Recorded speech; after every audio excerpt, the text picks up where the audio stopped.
I used to believe silence was strength. That if I just stayed quiet, kept my head down, did everything right, never spoke out of turn, everything would be fine. But the moment I realized my daughter would inherit my silence, that's when everything changed in me. I met Rowan on a rainy afternoon that felt like fate pretending to be ordinary. I was working a double shift at a small cafe, tired, quiet, invisible, just trying to get through another shift. Then he walked in, wearing confidence like it belonged to him. But his smile? It was gentle. Different.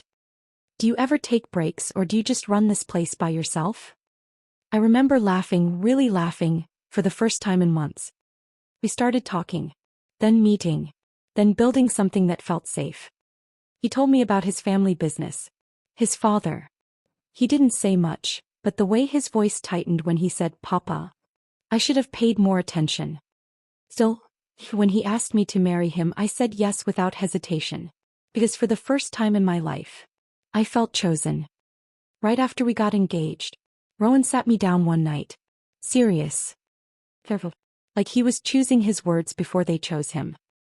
"There's something I need to talk to you about, before we get married." I remember my stomach tightening. "Okay." He exhaled slowly. "I want us to live with my father." Silence. Not shock, just uncertainty. "I know how it sounds, but hear me out." He explained everything.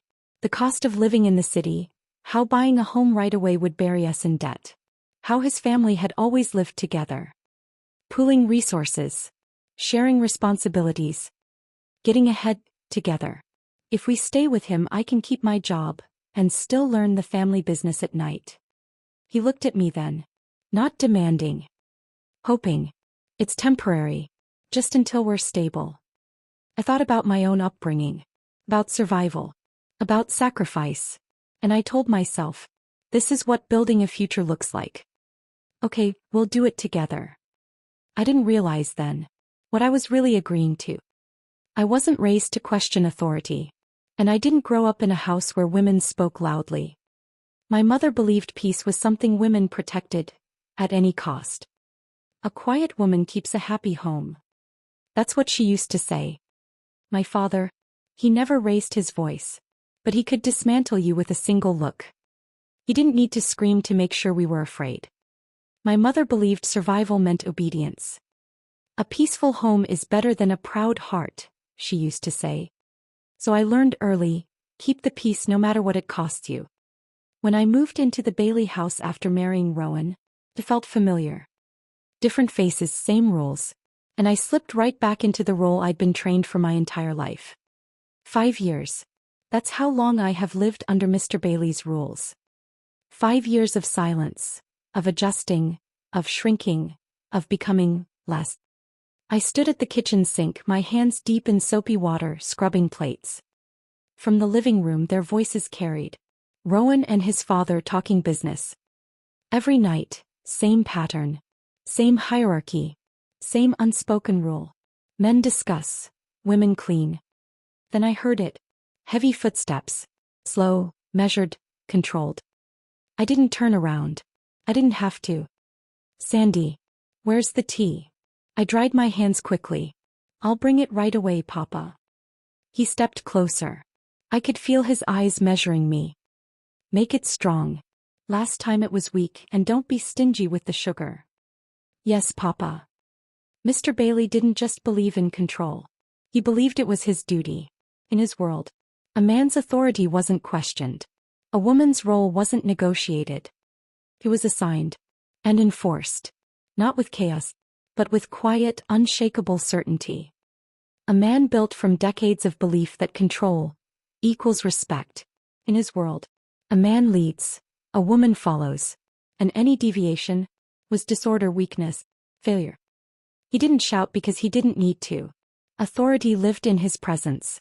And somewhere along the way, he stopped seeing women as individuals and started seeing them as roles. For 5 years I have played his role for me perfectly, until the day I realized I wasn't just living for me anymore. I was carrying a daughter. Suddenly, every rule felt heavier. Every silence felt louder. Because now, it wasn't just my life being shaped. It was hers. It took me years to say anything. Years of swallowing words that burned on the way down. But one night, everything came out. I was sitting on the edge of the bed, my hand resting on my stomach. Pregnant, scared, done. Rowan, we need to talk. He looked up immediately. He knew. What's wrong? I laughed, soft, tired. What's wrong? I stood up, pacing. Your father corrects how I speak, what I cook, how I move. Like I'm not even a person in this house. Rowan's face tightened, but he didn't interrupt. So I kept going. As if I stopped, I might never start again. I've lived with it, for you, for us. I placed his hand on my stomach. But I won't let our child live like this. Silence filled the room. Heavy, real. Sandi, he's just. No. That was the first time I had ever interrupted him. He's not just anything. This is who he is. Rowan looked at me like he was seeing me for the first time. Not quiet, not compliant. Different. If he treats our daughter the way he treats women in general. I paused. Let the weight land. I will leave. His eyes widened. With or without you. That night changed something. Not just in me, but in him. For the first time, Rowan wasn't just a son. He was a father. The first time I broke the pattern, it didn't look like rebellion. It looked small. Almost invisible. But it changed everything. Mr. Bailey sat at the table. His plate empty, waiting as always. But this time, I didn't reach for it. I turned to Rowan. Rowan, could you pass me the vegetables? Silence. Thick. Immediate.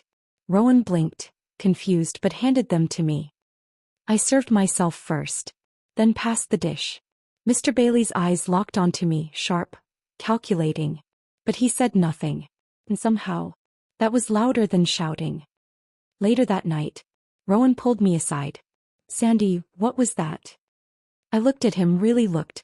I don't want our daughter growing up thinking this is normal. He hesitated. And I saw it, the conflict, the loyalty, the fear. You know how Papa is. I do. But I also know what this will do to her if I stay silent. That's when something shifted in his eyes. Not resistance, recognition. After that, I didn't explode. I didn't rebel loudly. I changed quietly. I spoke when I used to stay silent. I sat when I used to stand. I decided when I used to wait. And every time I did, I felt it. Mr. Bailey watching, measuring, adjusting. Action small, but together, unignorable. The day my daughter was born, I felt something I had never felt before. I held her in my arms, and for the first time, I didn't feel small. I felt powerful, like something ancient inside me had finally woken up. Then, the door creaked open. Mr. Bailey. He stepped inside slowly, looked at her, then at me. So, it's a girl. Yes, a beautiful, healthy girl. He stepped closer. For a moment, I thought I saw something soften in him. His hand reached out, touched her cheek, gentle, unexpected. Then, she will be raised properly, she will know her place. And just like that, the softness disappeared. But this time, I didn't lower my eyes. I didn't nod. I didn't stay silent. I met his gaze, held it, and said the words I should have said years ago. She will know respect, and she will be respected. The room went still. For a second, I saw it again, that flicker. Not anger, not control. Something else. Maybe pride. But it vanished just as quickly. We'll see. He turned and walked out. I looked down at my daughter. Tiny, perfect, unwritten. And I whispered, we will. Because this time, I didn't just find my voice. I chose to use it. And that's how cycles end. Sometimes, the hardest battles aren't loud. They're quiet. They happen in moments no one else sees, in choices that seem small to everyone else, but change everything. Sandi didn't raise her voice. She didn't fight with anger. She simply decided, enough was enough. And in that moment, she didn't just stand up for herself. She changed the future for her daughter. Now I want to ask you something. What would you have done? Would you have stayed silent, or risked everything to break the cycle? Let me know in the comments. I read every single one. If this story moved you, if it made you think, or reminded you of something real in your own life, take a second to like this video. Share it with someone who needs to hear it. And subscribe for more powerful stories like this. Because stories like these, they don't just entertain, they stay with you. And I'll see you in the next one.